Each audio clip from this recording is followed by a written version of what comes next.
Hoy estaremos considerando Apocalipsis capítulo 2, versículos 24 al 29. Continuando con nuestro estudio de Apocalipsis, estuvimos considerando el mensaje a la iglesia de la localidad de Tiatira. Jesucristo se identificó como el Hijo de Dios, el que tiene ojos como llama de fuego y pies semejante al bronce bruñido. Esto nos deja y bien en claro que Él es infalible, omnisciente, y siendo justo, ningún inicuo escapará de su castigo. Jesús halló en la iglesia de Tiatira más atributos dignos de elogio que en cualquier otra, pues Él dijo que conocía sus obras, su amor, su fe, su servicio, su paciencia, y que sus obras postreras eran más que las primeras. Pero al igual que las otras iglesias, no solamente tenían puntos fuertes, sino también puntos débiles, y Jesús se los dijo, que toleraban a esa mujer que se decía ser profetisa, que enseñaba y seducía a sus siervos a fornicar y a comer cosas sacrificadas a los ídolos. Jezabel tenía éxito porque ella decía lo que muchos deseaban oír. Siempre se ha cumplido lo que dijo el apóstol Pablo en la segunda carta a Timoteo, capítulo 4, versículo 3 y 4. Jesucristo estaba verdaderamente molesto con esta iglesia por permitir a Jezabel continuar con su sediciosa seducción. El Señor mandó en Efesios capítulo 5, versículo 11, y no participéis en las obras infructuosas de las tinieblas, sino más bien reprenderlas. Y le dijo a los cristianos en Corinto, no juntéis con ninguno que llamándose hermano fuese fornicario. Primera carta a los Corintios capítulo 5, versículo 11. La iglesia había tolerado su pecado, pero Jesús no. Él prometió, Apocalipsis capítulo 2, versículos 22 y 23, he aquí yo la arrojo en cama y en gran tribulación a los que con ella adulteran, y si no se arrepienten de las obras de ella, y a sus hijos heriré de muerte, y toda la iglesia sabrán que yo soy el que escudriña la mente y el corazón, y os daré a cada uno según vuestras obras.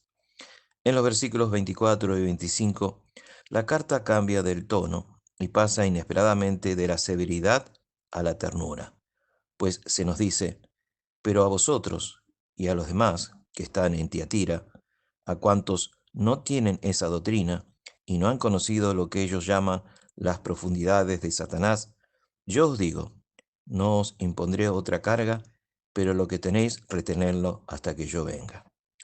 En el versículo 20 vimos que había algunos en la congregación a los que Jesús responsabilizó de no haber retirado la comunión a Jezabel y a los que le seguían a ella. Sin embargo, aquí en el versículo 24, algunos no eran responsables de tal negligencia. Entre los principales sospechosos de formar parte del primer grupo estaban los ancianos de la iglesia, los cuales, según parece, no habían tomado ninguna iniciativa en cuanto a ejercer la disciplina en la iglesia. La iglesia que estaba en Éfeso había tenido ancianos por muchos años. Hechos capítulo 20, versículo 17, versículo 28. Por lo que es probable que la iglesia que estaba en Tiatira también lo tuviese. Hechos capítulo 14, versículo 23. Una de las responsabilidades de los ancianos es mirar por todo el rebaño. Hechos de los Apóstoles capítulo 20, versículo 28. Pablo le había advertido a los ancianos de Éfeso, de vosotros mismos se levantarán hombres que hablen cosas perversas para arrastrar tras sí a los discípulos. Hechos capítulo 20, versículo 30. Por lo que les animó a velar, a estar en constante vigilancia. Hechos capítulo 20, versículo 31. Pero parece que los ancianos de Tiatira no habían cumplido con sus responsabilidades.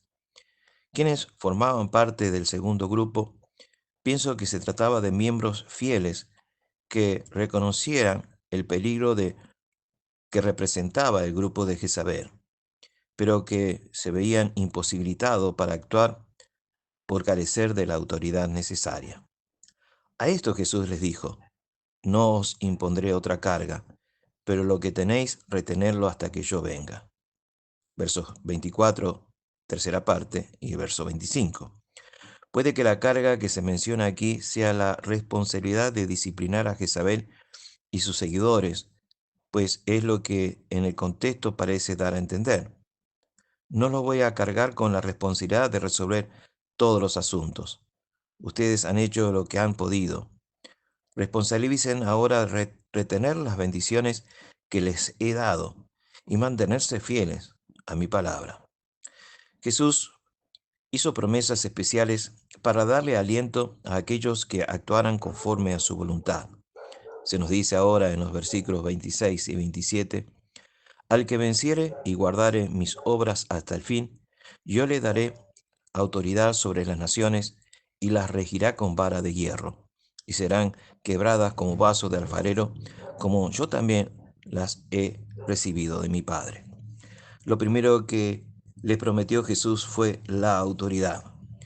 La idea de regir con vara de hierro es una referencia al Salmo 2, un salmo mesiánico, el cual habla de la autoridad de Jesús. La autoridad de Jesús está en su palabra, que será la base para el juicio final. Evangelio de Juan, capítulo 12, versículo 48, la cual también es la base para corregir toda doctrina humana.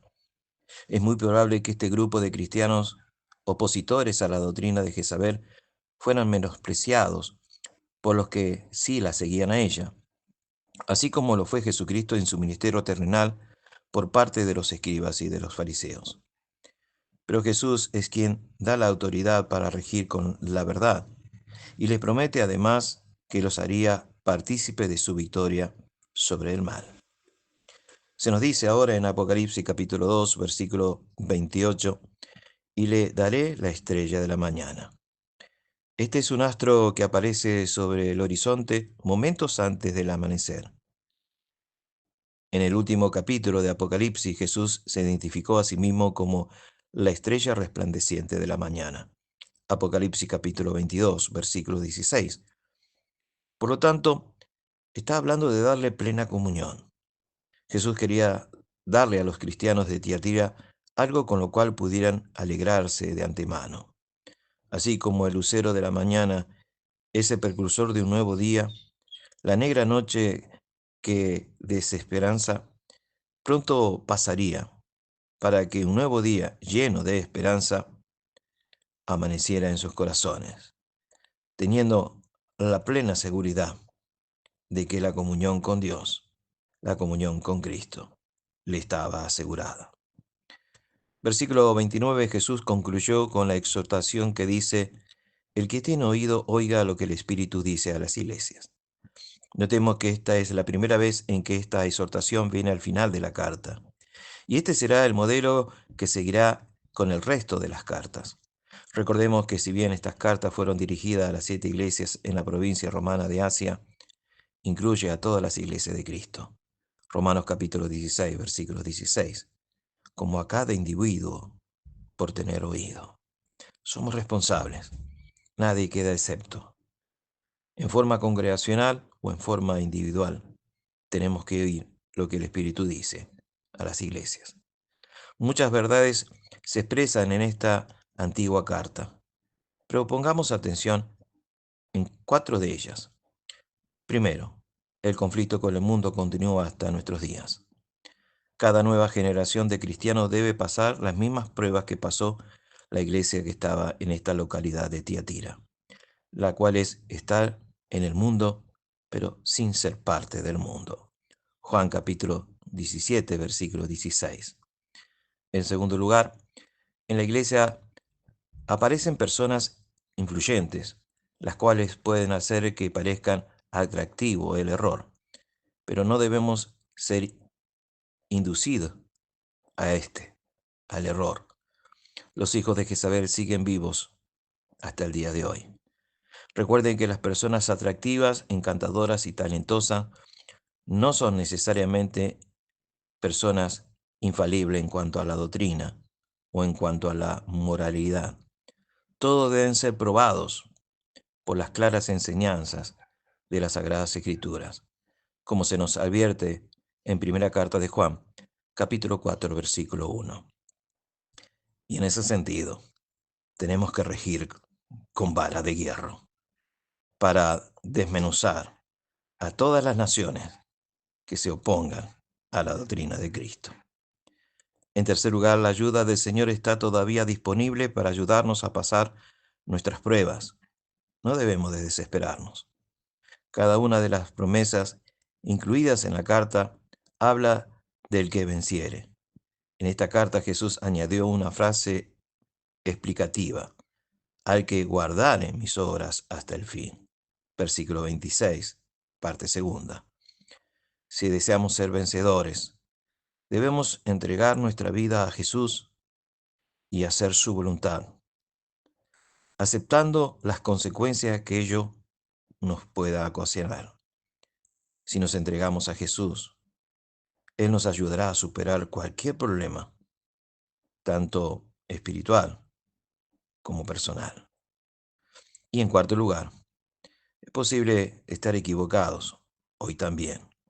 No debemos ser obstinados. ¿Ha sido culpable de dejar la idea de que hay que adaptarse al mundo de hoy, aunque esto nos lleva a apartarnos de la verdadera doctrina de Cristo?